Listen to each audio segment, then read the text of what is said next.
Eh bien, bonsoir à toutes, bonsoir à tous. Émission Radar numéro 178 du jeudi 14 mai 2026 avec un micro qui pointe vraiment vers le haut, intitulé « À qui le tour ?» et sous-titré « Nucléaire, l'énergie fossile qui rend marteau ». Alors, sur le visuel de notre émission, qui a l'air d'être éclairé par l'arrière, donc au milieu, au centre du symbole de la radioactivité, la médaille qui était remise par les autorités soviétiques aux liquidateurs survivants de Tchernobyl. Alors, liquidateurs auxquels les gouvernements rognent les pensions d'invalidité, simple déni ou volonté criminelle. Alors, Vladimir Poutine dissout le 28 décembre 2021 l'association Mémorial qui nuisait au renouveau du culte nationaliste voué au sanguinaire dictateur Staline par les autorités de la Fédération de Russie. La volonté criminelle est ici indiscutable. Alors Mao était un fan de Staline. N'oublions jamais que les millions de morts parmi les populations de Chine et de Russie, que ce soit par la faim, par exécution sommaire, par déportation, par travaux forcés et par torture, sont les lourds tributs payés par leur population pour faire passer en moins d'un siècle les plus vastes territoires du monde, du Moyen-Âge à l'ère spatiale. Ce que nos sociétés d'Europe de l'Ouest ont mis plus de 500 ans à faire grâce au pillage de l'Afrique en déportant une partie de ses populations avec la complicité intéressée d'une partie du monde musulman et en annexant les Amériques. Notre avenir énergétique et écologique passe par le nucléaire. Voilà, ça c'est une citation d'Emmanuel Macron. Ça fait partie d'un discours qu'il a prononcé le 8 décembre 2020 au Creusot. Alors, les chasseurs ainsi que les technocrates de l'abominable filière nucléaire sont les nouveaux écologistes du retour vers le passé corporatiste exigé par le grand patronat fasciste du MEDEF et mis en place en un petit quart de siècle. Voilà, le petit cron alias le père Hubert, aka Emmanuel les borgneurs, est le prophète de paille du moment. Avec ou sans parapluie nucléaire, les guerres économiques et les conflits militaires sont les deux faces du Janus capitaliste mondialisé. Les massacres perdurent et s'intensifient, tuant de plus en plus de civils et de moins en moins de militaires. Ce qui n'est pas très bon signe pour toutes les populations que toutes les armées de métier prétendent pourtant protéger. Les messieurs propres des États-nations nous parlent de paix, comme les messieurs propres des grands groupes industriels nous parlent d'écologie. Dans les faits, ils préparent tous la guerre, ce qu'ont toujours fait les impérialistes. Jules César, Napoléon et Adolf Hitler adhéraient tous à cette vicieuse et violente doxa qui fait encore malheureusement consensus parmi les chefs d'État.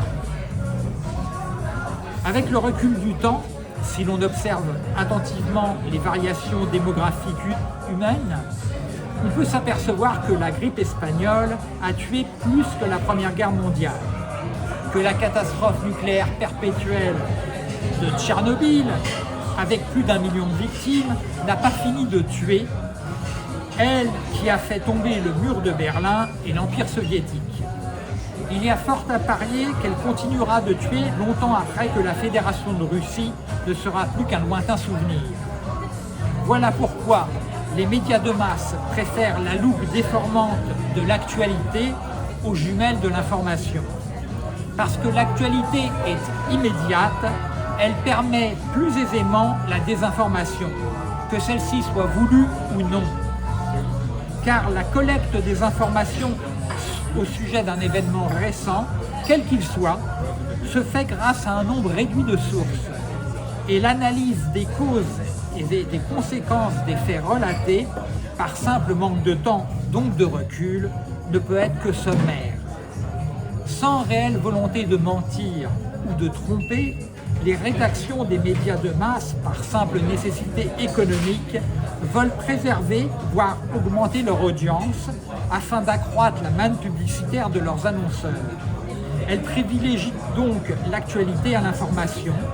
Et s'il faut célébrer les incontournables anniversaires d'événements industriels durablement mortifères et d'ampleur planétaire, cela se fait sans jamais nuire aux politiques industrielles présentes, qui sont malheureusement les copies conformes des politiques industrielles passées, politiques décidées par des carterons de technocrates publics et ou privés.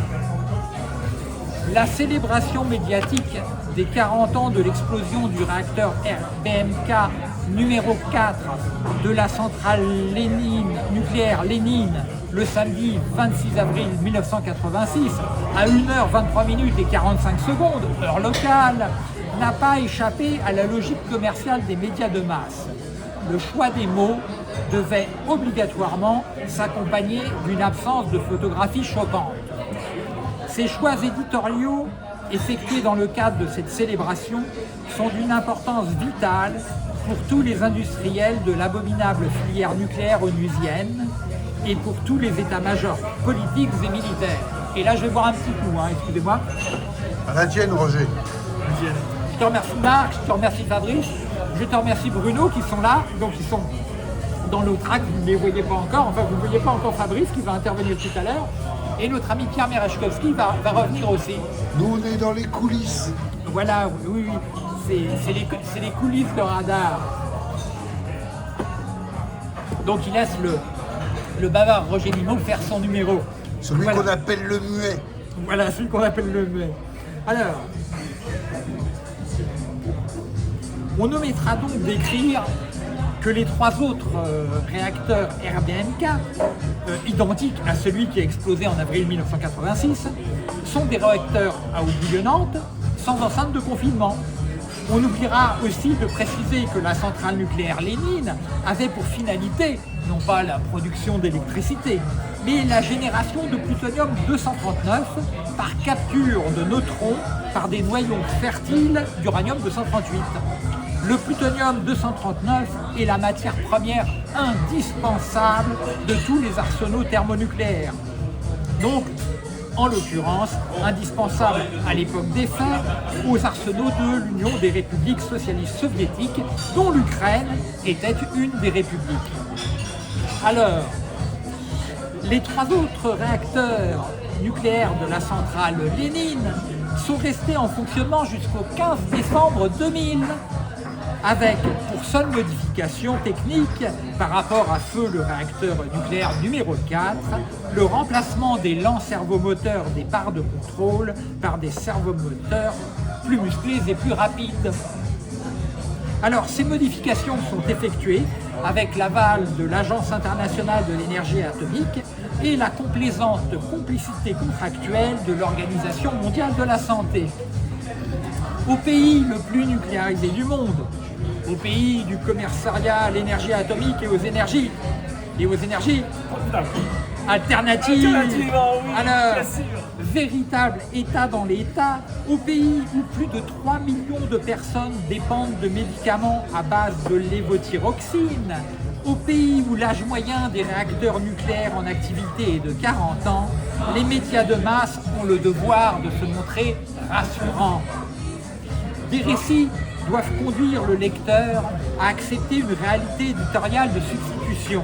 Il ne s'agit pas de mentir, si ce n'est par omission, et grâce à des biais de raisonnement, la dialectique d'oxymore savamment choisie est aussi un outil rédactionnel performant pour atteindre aisément l'objectif éditorial souhaité.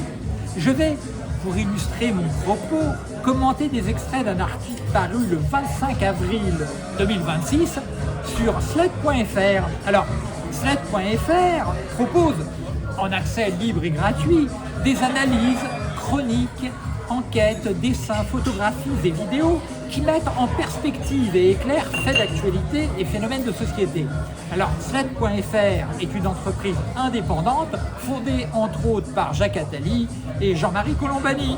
Alors certains mauvais esprits diront que l'on comprend mieux pourquoi cette ardoise, Sled en anglais pour ardoise, est gratuite et indépendante de tout esprit critique. Alors, titre de l'article. À Tchernobyl, 40 ans après la catastrophe, une nature revivifiée, mais sous une nouvelle menace. Alors, la nouvelle menace est un trou lié à l'impact d'un drone russe le 14 février 2025 dans le sarcophage Bouygues-Vinci, inauguré le 29 novembre 2016. Alors, cette gigantesque structure métallique recouvre les restes radioactifs du réacteur numéro 4 de la centrale nucléaire Lénine. Alors, malgré cette nouvelle menace, qui est la conséquence fâcheuse de l'opération spéciale menée par les militaires de la Fédération de Russie en Ukraine, la nature reste revivifiée dans la zone d'exclusion de Tchernobyl. Ours, loups, lynx, chevaux de Przewalski sont présents en nombre croissant sous les yeux émerveillés du scientifique ukrainien Denis Vineski, qui a développé un intérêt pour la biosphère radioactive en feuilletant un ouvrage sur la prolifération d'animaux dans la région il y a 25 ans. Alors, le criminel choix éditorial de l'oxymore biosphère radioactive ne doit rien au hasard. Il est certainement aux sciences naturelles ce que le cadmium est au cancer du pancréas. Alors, il me fait penser à l'oxymore sûreté nucléaire, voire à l'indispensable développement durable. Les ennemis de la finance, promoteurs d'un capitalisme vertueux, sauront reconnaître là les fruits empoisonnés de leur expertise dans l'art d'enfumer les populations. Visiblement, Denis Vinicievski est un scientifique agréé par l'AIEA, qui, s'il a lu le médecin Michel Fernet, voire l'anatomopathologiste Yuri Bandajevski, doit certainement considérer qu'il s'agit là de discours pseudo-scientifiques. Pourtant, une zone d'exclusion, comme son nom l'indique, est une zone géographique sans véhicules, sans animaux domestiques, sans bruit ni lumière artificielle, sans humains et donc sans activité cinégétique, sans chasseurs. Elle est donc, pour tous les animaux sauvages, un territoire protégé, un opportun refuge. Alors les grands mammifères, tels que les chevaux, les ours, les loups, les lynx, ne lisent pas sled.fr. Ils ignorent donc que cette paradisiaque prolifération animale cache durablement un mortel enfer radioactif. En effet, toutes les créatures vivantes concentrent les particules radioactives, alors qu'elles respirent et qu'elles ingèrent. Seul le renouvellement permanent des populations autochtones radioactives par des individus allochtones sains entretient l'illusion comptable d'une nature retrouvant ses droits. Et là, j'en bois un petit coup. Alors, une nature retrouvant ses droits. À ce sujet, une petite anecdote. En 1995, dans les Vosges, au sein d'un bourg proche de Saint-Dié, un jeune homme est convoqué pour effectuer son service militaire. Oui, à l'époque, il était encore obligatoire. Alors, il se rend à Brest pour être incorporé en tant que sous-marinier. Mais lors d'un contrôle de routine, on s'aperçoit qu'il est 100 fois plus radioactif que la normale, qui est de l'ordre de 120 becquerels par kilogramme pour le corps humain. Alors, la cause, des sangliers vosgiens, qui prolifèrent en dégustant des champignons qui eux-mêmes pullulent en concentrant les radionucléides présents durablement dans l'environnement suite à la catastrophe nucléaire perpétuelle de Tchernobyl de 1986. Et notamment le fameux et redoutable césium-137. Chasser et manger régulièrement ce paisible mammifère omnivore et forestier n'est pas sans danger depuis 1986 et pour encore de nombreuses décennies, voire siècles. Alors, toutes les études scientifiques sérieuses effectuées dans la zone d'exclusion de Tchernobyl démontrent une réalité moins glamour que celle décrite par le site sled.fr. Mais ces études n'ont pas l'agrément de l'Agence internationale de l'énergie atomique ni de l'Organisation mondiale de la santé. Depuis l'accord référencé WHA 12-40 du 28 mai 1959, qui lie les intérêts particuliers d'un lobby militaro-industriel à l'intérêt général de la conservation d'une biosphère saine pour toutes et tous. Voilà la raison principale de la complaisante complicité statutaire de l'OMS avec les criminels mensonges des technocrates vénusiens de l'AIEA que j'avais évoqués précédemment. un fonctionnaire de l'OMS ne peut communiquer au sujet de toutes les conséquences sanitaires de l'abominable filière militaro-industrielle nucléaire qu'avec l'accord des états-majors des deux agences ayant signé cet unique accord onusien de 1959. Militaires et industriels ne se tireront jamais une balle dans le pied. Avec cet accord onusien, ils subordonnent nos santé et nos vies à la menace terroriste thermonucléaire permanente de leurs abominables arsenaux, avec la criminelle naïveté illusoire de pouvoir contrôler cette toute-puissance, pourtant consubstantiellement et physiquement probabiliste.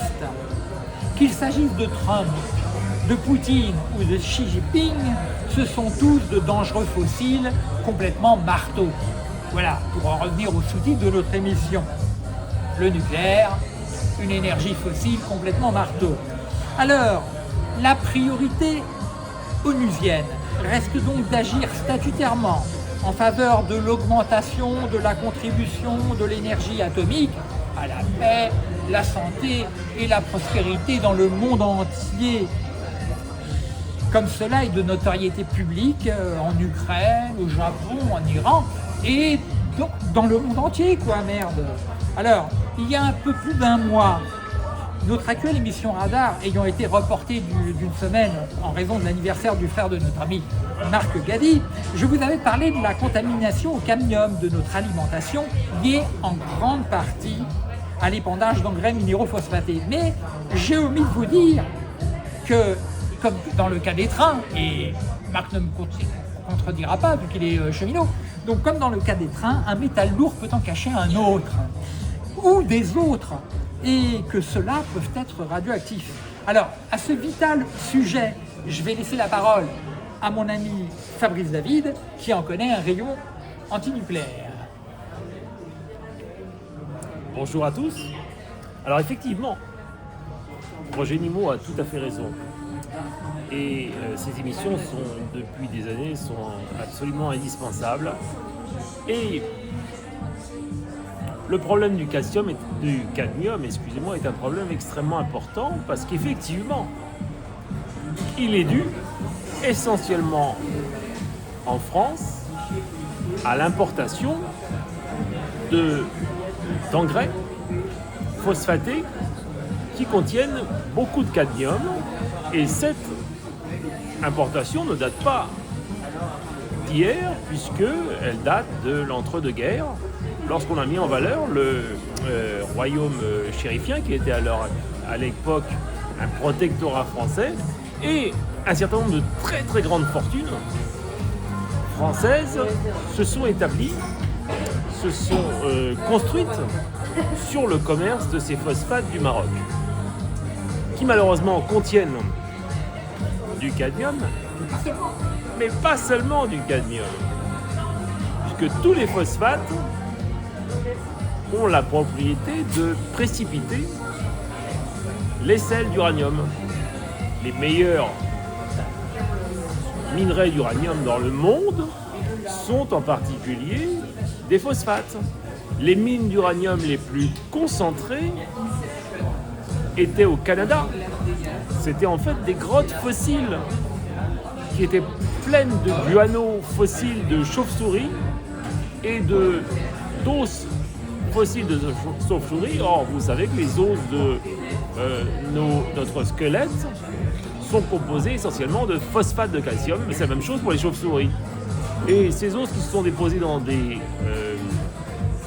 cavernes ont fixé l'uranium. Dès que vous avez du phosphate, les sels d'uranium qui sont présents à faible quantité dans l'eau précipitent et se concentrent. Voilà. Alors que les alternatives, bien entendu, existent. Il y a des phosphates qui ne concentrent pas d'uranium. On peut aussi les retraiter de façon à enlever le cadmium et les sels d'uranium. Alors il n'y a pas uniquement des sels d'uranium, attention, parce que si l'uranium se fixe dans le phosphate, certes, il est toxique, mais pas tant que ça finalement. Et il n'est pas trop radioactif, mais il a tendance à se transformer. Et transformer en quoi? Il se transforme en radium qui est éminemment plus radioactif. C'est-à-dire si vous avez un obus par exemple en uranium appauvri, au bout de quelques années il est beaucoup plus radioactif qu'au début. Parce qu'il a des crus en radium qui lui-même est beaucoup plus radioactif. Donc c'est un problème de société qui est extrêmement important, qui est présent essentiellement en France, puisque depuis des années on a des filières d'importation des phosphates du Maroc et aussi d'Algérie, il faut bien le dire. On va d'ailleurs un jour parler de puisque notre ami Nimo a parlé de la centrale plutonigène de Tchernobyl, il faudra un jour évoquer le problème de la centrale plutonigène algérienne de Chazelle, qui nous produit quand même une quarantaine de kilos, disons entre 10 et 40 kilos de plutonium par an, allez savoir. Normalement, c'est les Chinois qui les reprennent, mais il faudrait demander à l'ambassade chinoise s'ils le reprennent vraiment. Enfin, peu importe. Donc c'est un problème extrêmement important. Et je pense que Roger Nimo nous a parlé au cours de ces dernières émissions d'un problème très important, c'est le problème du cadmium. Il vient d'en parler. Alors contre le cadmium, eh bien ça tombe très bien, vous faites bien d'être à l'écoute parce que on a quelque chose de très bien contre le cadmium. On a la pectine de pomme. Alors la pectine de pomme, c'est un polysaccharide qui... Il va en parler. Ah, il va en parler. Bon, Mais par contre, c'est bien que tu as amené ça parce que je dois aussi en parler. Donc, la pectine de pomme, elle est généralement associée à la protection contre la contamination aux métaux lourds, alors que ceux-ci soient ou non radioactifs.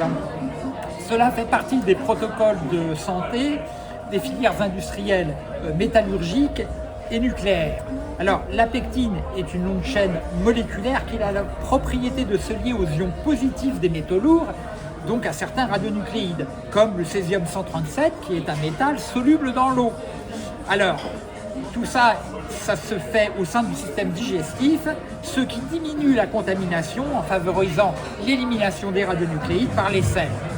Alors, à bord des sous-marins nucléaires, la pectine de pomme est utilisée comme chélateur naturel pour aider à l'épuration de l'organisme des équipages, complémentairement, bien sûr, à de strictes mesures de radioprotection.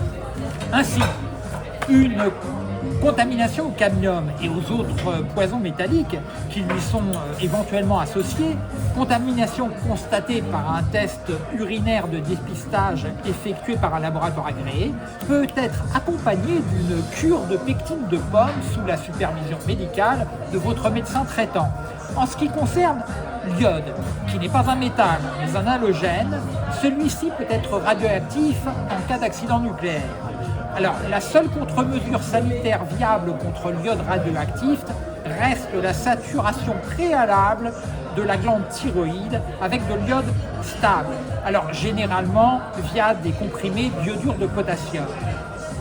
Toutes les populations ne devraient-elles pas avoir à disposition ces vitaux comprimés, car faire la queue devant des pharmacies suite à une contamination à l'iode radioactif est une façon particulièrement efficace de s'exposer à cet invisible poison et à ces irréversibles dégâts sanitaires. Voilà, donc là, je vais vous passer une petite vidéo. Alors si ça merde pas trop, voilà, parce que j'ai un nouveau portable, donc voilà. Alors, choisir un fichier.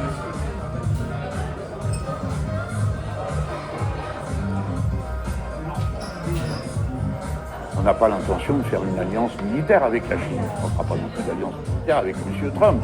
On parle de quoi? De commerce, d'échange, de culture. Ça ne fait pas la guerre, on vient. Et puis aujourd'hui, oui, vous avez raison de mentionner la Chine. Ça commence à suffire, les gesticulations bien pensantes. Parce qu'il faut commencer toute discussion à propos de la Chine par les problèmes que soulève ce que nous considérons, nous, à propos des droits de l'homme sur la Chine. Mais tiens, pourquoi on ne pose pas la question à l'Arabie Saoudite? Pourquoi on ne le pose pas aux Émirats Arabes Unis? Pourquoi on ne le pose pas aux États-Unis d'Amérique où s'applique toujours la peine de mort? C'est juste réservé aux Chinois. Tout ça est absurde. C'est une manière de nous enrôler dans la préparation de la guerre contre la Chine qu'organisent les États-Unis d'Amérique. Je redis ce que je viens de dire. Les Nord-Américains, dès Biden, dès Obama, disaient Il n'y a pas de solution commerciale, il n'y a pas de solution de marché à la compétition. Ça veut dire la guerre. Avec le prétexte de Taïwan qui est agité sous le pif. Alors, moi, président, comme vous dites, j'honore la parole et la signature de la France et du général de Gaulle. Il n'y a qu'une seule Chine. Ça, on ne peut pas dire. Il n'y a qu'une seule Chine. Et comment ils vont régler leurs problèmes? Qui s'en débrouillent, du moment qu'ils ne se mettent pas en guerre les uns contre les autres. Et j'ai confiance dans la passion chinoise. Ils auraient pu envahir Hong Kong. Ils ont attendu la fin du traité. Ils auraient pu envahir tel ou tel. Ils ne l'ont pas fait. C'est un peuple et des dirigeants extrêmement raisonnables pour une raison. Ils sont intéressés à la stabilité du monde pour faire du commerce parce que c'est ça aussi. Et, je finis, c'est les plus performants. Vous comprenez? Les plus performants. Et la question de Taïwan, elle fait peur à certains de se dire que la Chine puisse croquer comme ça une petite île sans concerter personne. Ben, c'est comme nous avec la Corse. Hein. Nous, la plupart d'entre nous, on considère que la Corse, c'est la France. Pas forcément la vie des Corses. Ils veulent être beaucoup plus autonomes et d'autres indépendants. Eux, les Chinois, ils considèrent que Taïwan, c'est la Chine. Et d'ailleurs, ça l'a toujours été. Et quand nous avons signé l'entrée de la Chine populaire au Conseil de sécurité, il y avait déjà Taïwan qui était là, ça s'appelait Formose. Et bien on a dit, c'est les Chinois communistes qui viennent s'asseoir là, et Formose, vous sortez. Ils les ont foutus dehors, jusque de la salle de presse. Il n'y avait plus d'autorité pour les journalistes de Formose, et donc de Taïwan, à être dans les salles de presse de l'ONU. Alors maintenant, il faudrait inventer une espèce de statut de guerre permanente. Pourquoi? Pour créer la guerre, pour aboutir une fois de plus à ce qui est arrivé en Ukraine. Les Russes ont craqué, ils ont envahi l'Ukraine, il faut qu'ils sortent de là.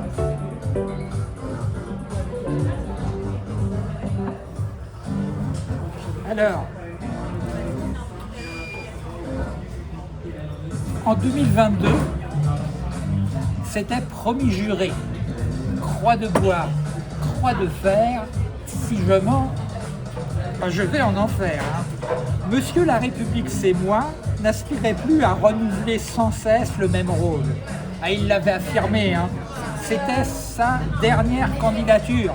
C'était même un argument en sa faveur. Il était le seul à ne pas organiser une carrière politique, quoi qu'en disent toutes les cervelles d'oiseaux. Hein. Face au risque de conflits planétaires que subissent les performants et pacifiques commerçants chinois, sans cesse confrontés aux manœuvres bellicistes des bandits fascistes américains, ainsi qu'à leur ignoble propagande capitaliste diffamatoire, Monsieur la République, c'est moi, a décidé de sacrifier sa retraite bien méritée sur l'autel républicain des prochaines échéances pestilentielles de 2027. Esclaves, salariés, vous qui négociez sans trêve le poids de vos chaînes entre chaque déchéance électorale, vous qui n'avez pas encore compris que le capital vous a servi, comme il a servi les sciences, que la recherche perpétuelle de la performance vous tue, comme elle tue biosphère et noosphère, que le culte orthodoxe du prix de revient le plus bas donne à vos patrons et à leurs complices politiques la brève et luxueuse illusion d'être libres, vous savez désormais que persister dans vos choix électoraux de 2022 en 2027, en espérant une amélioration de vos situations sanitaires et sociales, c'est-à-dire un résultat différent, est définitivement stupide. Alors, Monsieur la République, c'est moi, le révolutionnaire qui veut abolir le salariat en le remplaçant par le performant travail forcé des populations rétives. Parce qu'il y a des populations rétives en Chine. Hein. Alors,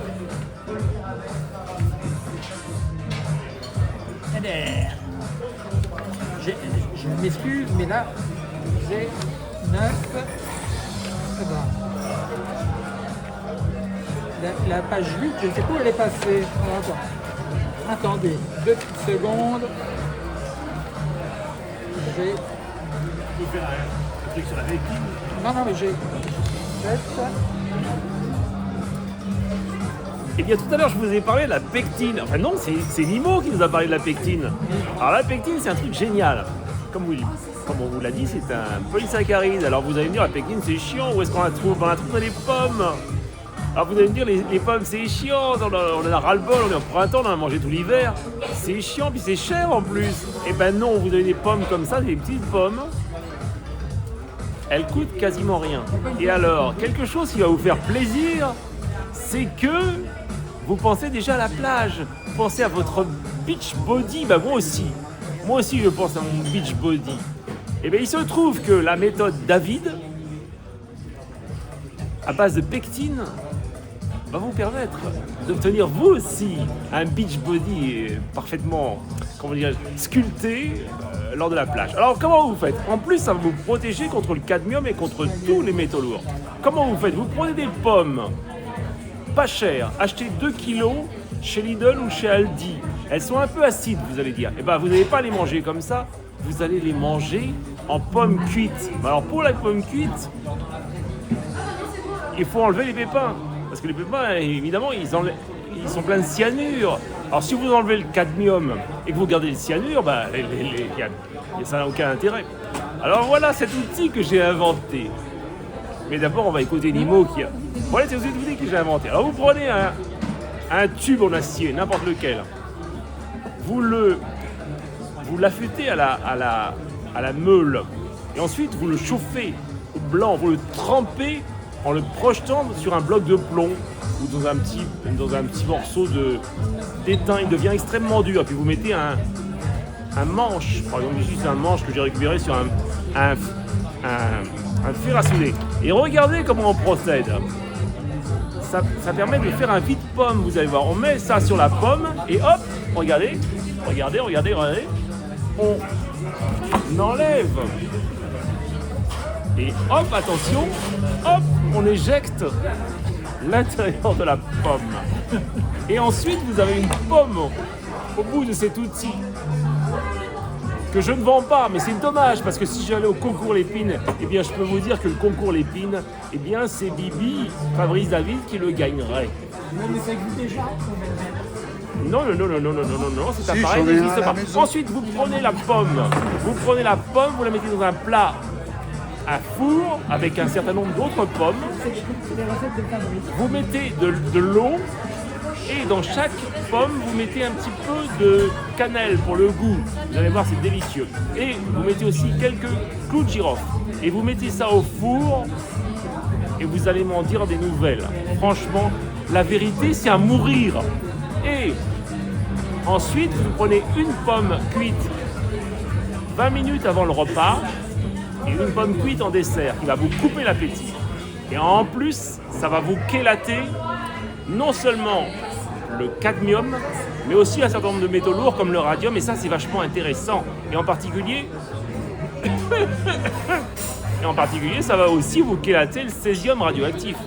Et ça, comme l'a dit Nimo, c'est pas n'importe quoi.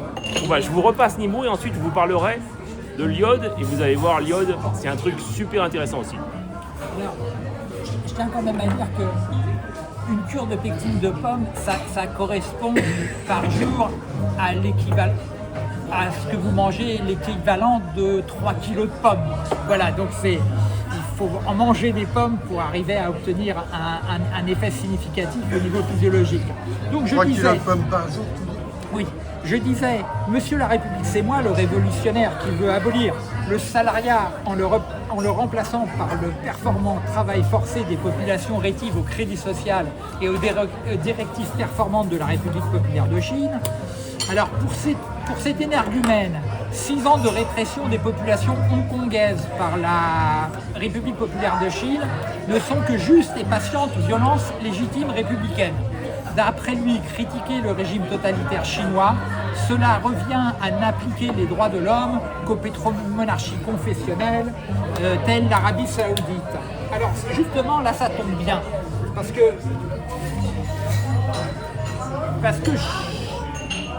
qu'est-ce qu'il a fait Jean-Luc, hein? Qu'est-ce qu'il a fait monsieur, c'est moi la République là, pour allier ses amis? Condamnés à mort en Arabie Saoudite durant les 6 années de calvaire de leur incarcération, ponctuée en juillet 2007 par la décapitation d'un des 4 jeunes manifestants non violents saoudiens, suivi de la crucifixion de son corps en place publique jusqu'à pourrissement de ses chairs. Qu'a fait la France Insoumise depuis le 10 février 2016, date de sa création, pour exiger la dissolution du groupe d'amitié France-Arabie Saoudite à l'Assemblée nationale? Hein? Qu'est-ce qu'ils ont fait? Hein? Que fait le député La France Insoumise, Nouveau Front Populaire, Monsieur Abdelkader Lamar, membre de la commission de la défense nationale et des forces armées, en tant que vice-président de ce groupe d'amis députés de l'Arabie Saoudite. Et oui, et quid de l'assassinat tarantinesque du journaliste Jamal Khashoggi, hein? Oui, de l'assassinat tarantinesque du journaliste Jamal Khashoggi, assassiné par des hommes à la solde de la sanguinaire et gracieuse majesté le prince Mohammed Ben Salman le 2 octobre 2018 au consulat d'Arabie Saoudite à Istanbul.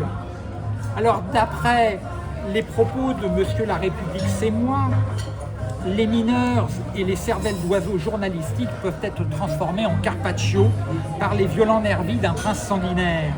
Celles et ceux qui dénoncent ces abominables états de fait sont des gesticulateurs bien pensants à la solde du capitalisme occidental, des individus qui considèrent à tort que le droit à une vie libre et sûre pour toutes et tous est un droit universel. La République populaire de Chine reste le premier partenaire commercial de la pétromonarchie absolue et confessionnelle d'Arabie Saoudite. Hors pétrole, la Chine reste de loin le premier partenaire commercial de l'Iran. Monsieur la République, c'est moi, omet sciemment ces deux édifiantes informations, attestant des performances commerciales de la République populaire de Chine, performances qu'il admire, car elles sont d'après lui des facteurs de stabilité dans le monde, certainement à défaut d'être des facteurs de paix. Le commerce, ce n'est pas la guerre d'après lui, et le commerce des armes. Les populations des territoires français représentent moins de 1% de la totalité des populations humaines. Néanmoins, l'État français est le deuxième acteur mondial du marché de l'armement. Cette performance est-elle, d'après lui, un facteur de stabilité dans le monde, à défaut d'être un facteur de paix? Les performances commerciales de la Chine la rendraient-elles plus fréquentable que les États-Unis d'Amérique? Ça aussi, c'est une question que je pose à Monsieur la République, c'est moi. Doit-on rappeler à Monsieur la République, c'est moi, que les premiers camps de concentration allemands apparurent dès la nomination d'Hitler au poste de chancelier en janvier 1933. Dans les semaines après son arrivée au pouvoir, la SA, la SS, la police et les autorités civiles locales ont mis en place de nombreux camps où étaient incarcérés les opposants, réels ou supposés, à la politique nazie.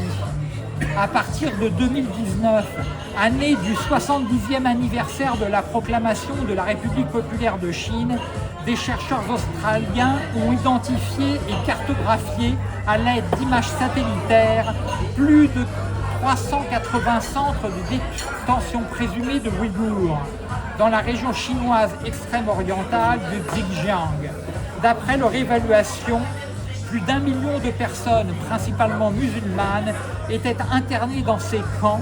Il s'agit, selon les autorités chinoises, de centres de formation professionnelle afin de permettre aux populations locales d'accéder à des emplois plus qualifiés, donc plus performants.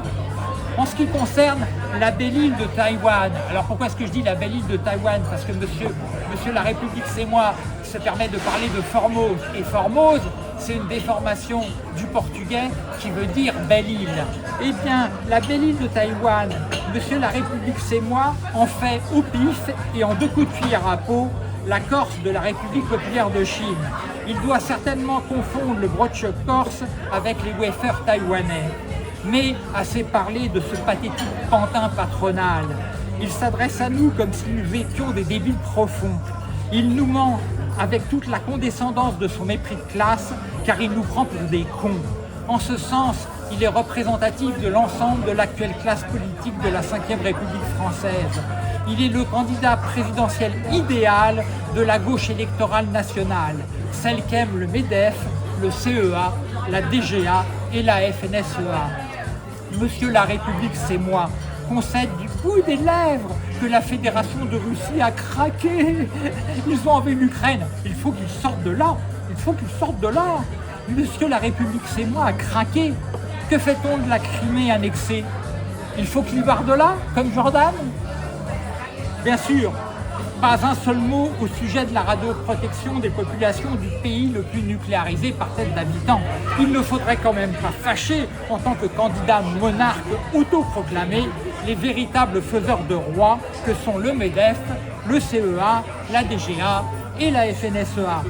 Alors, les Turcs employés dans les installations nucléaires allemandes antérieurement au 15 avril 2023, date à laquelle toutes les centrales nucléaires ont été définitivement mises hors service en Allemagne, ne l'était que parce qu'il n'existait pas de machines capables de réaliser le nettoyage des zones industrielles contaminées à un coût aussi réduit que leur vie jetable d'immigrés.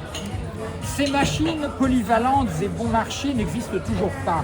Les dangereux travaux mortifères nucléaires restent toujours réservés à des salariés sous-traitants dont la santé et les vies sont les variables d'ajustement qui garantissent la rentabilité d'une abominable et criminelle filière militaro-industrielle, avec les complicités passives des syndicats patronaux et ouvriers du secteur de l'énergie. Je vais boire un petit coup là. À la tienne, Roger. À la tienne. À la nôtre. À la nôtre. Je vous remercie. Alors, si des machines remplacent dans un improbable futur la chair arabe des sous-traitants, alors, dans ce monde-là, les travailleurs salariés seront une élite technocratique de plus en plus réduite, privilégiée et totalement subordonnée au capital.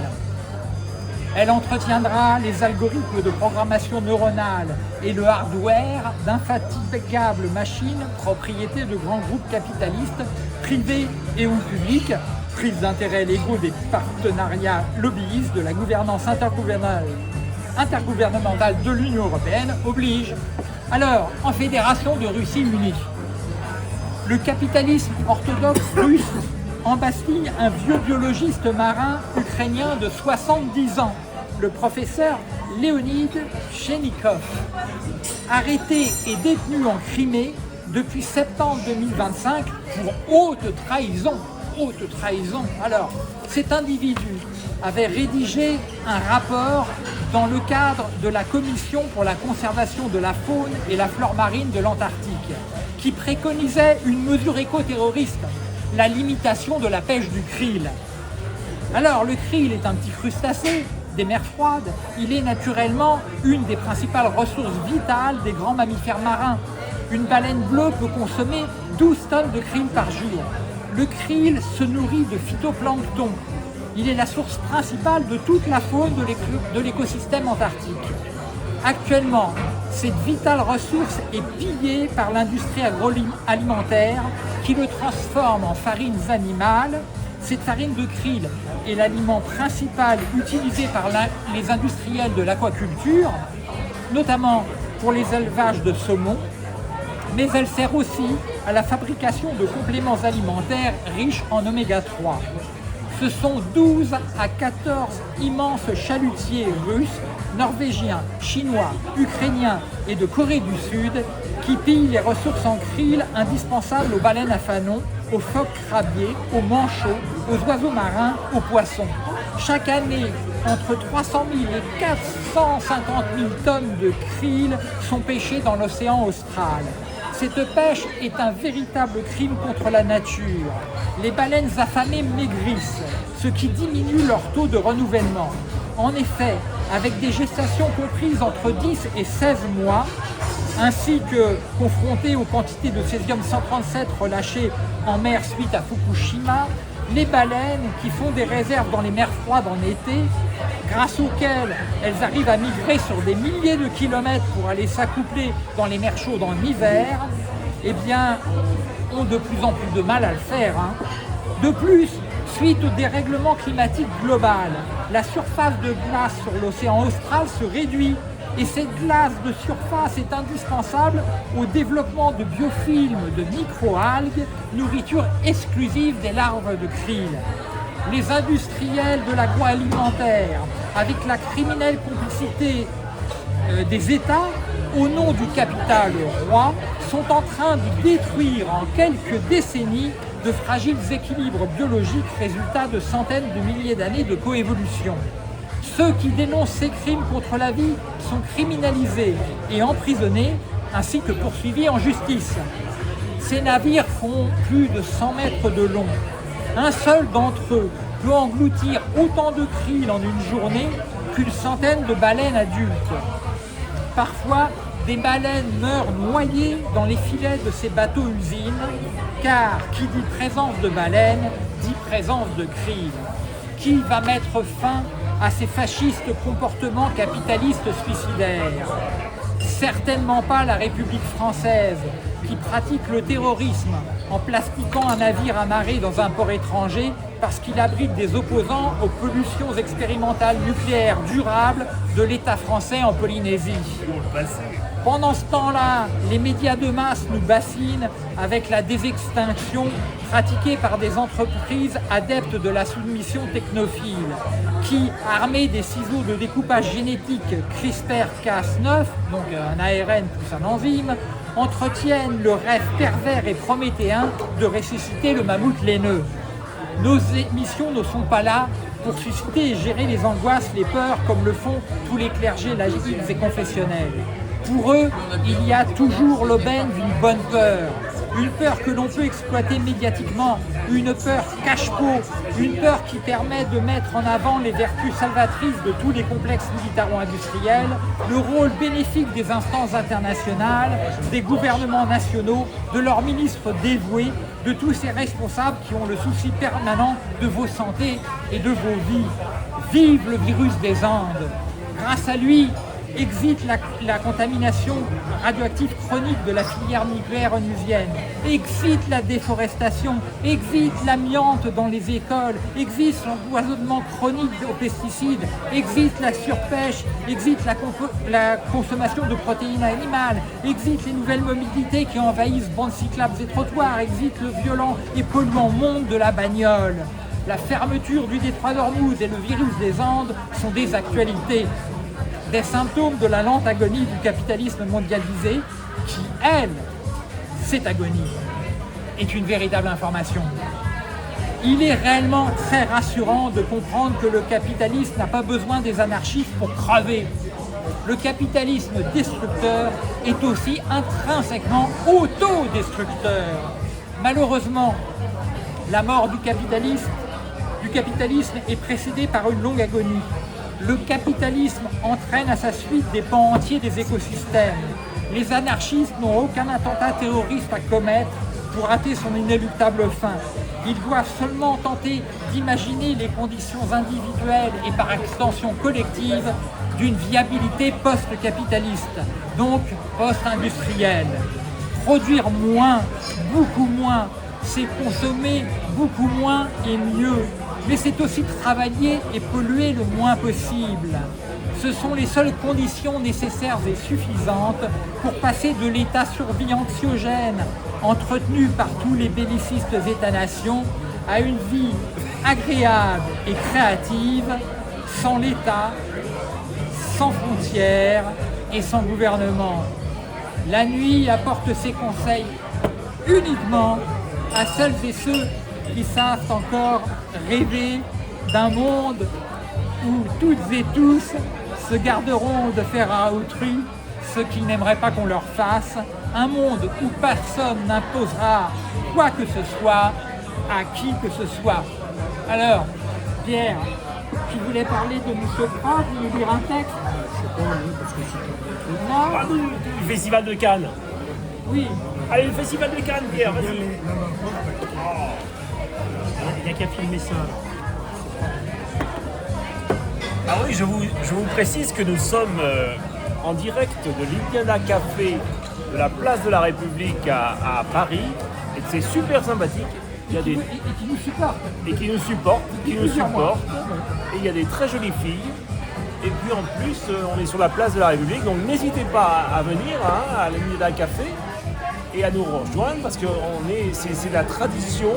C'est la tradition française des débats, des salons, et vous voyez, je remercie de toute façon Roger Nimot de nous inviter.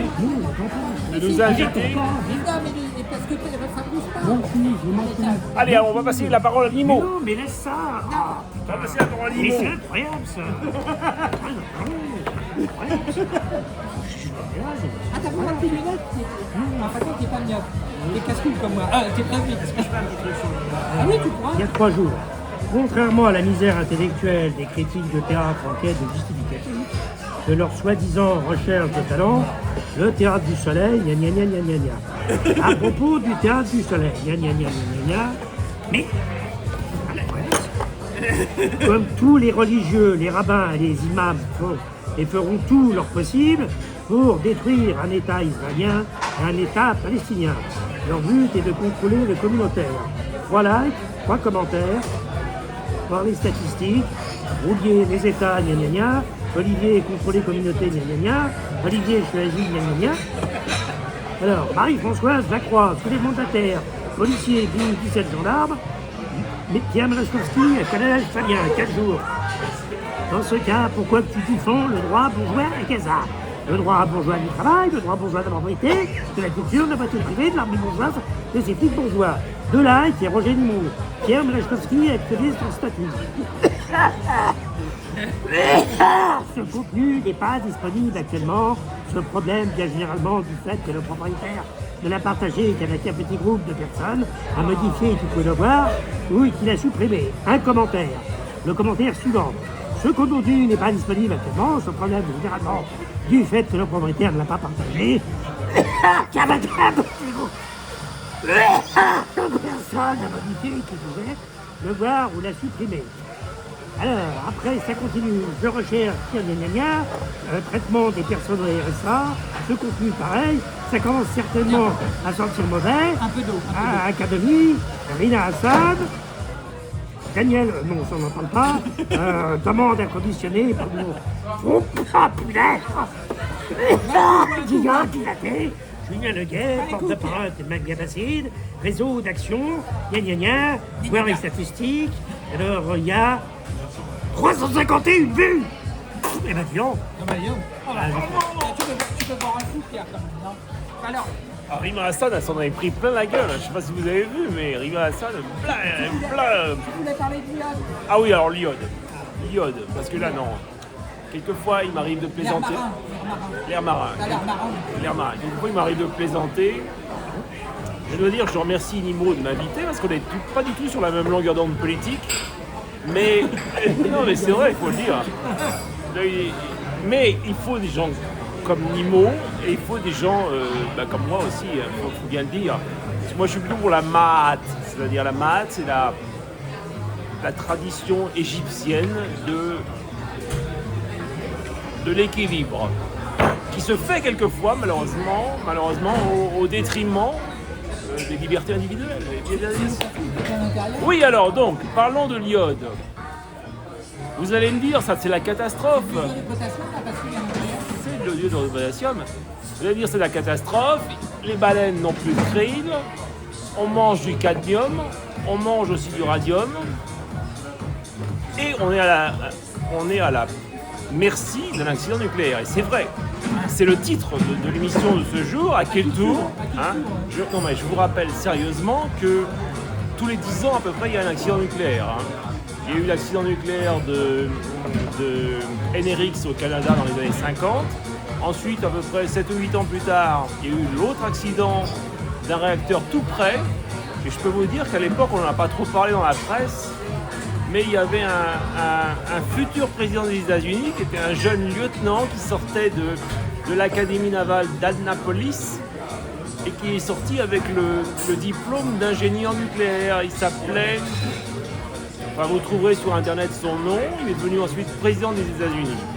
Et c'est lui qui s'est occupé de la liquidation de l'affaire.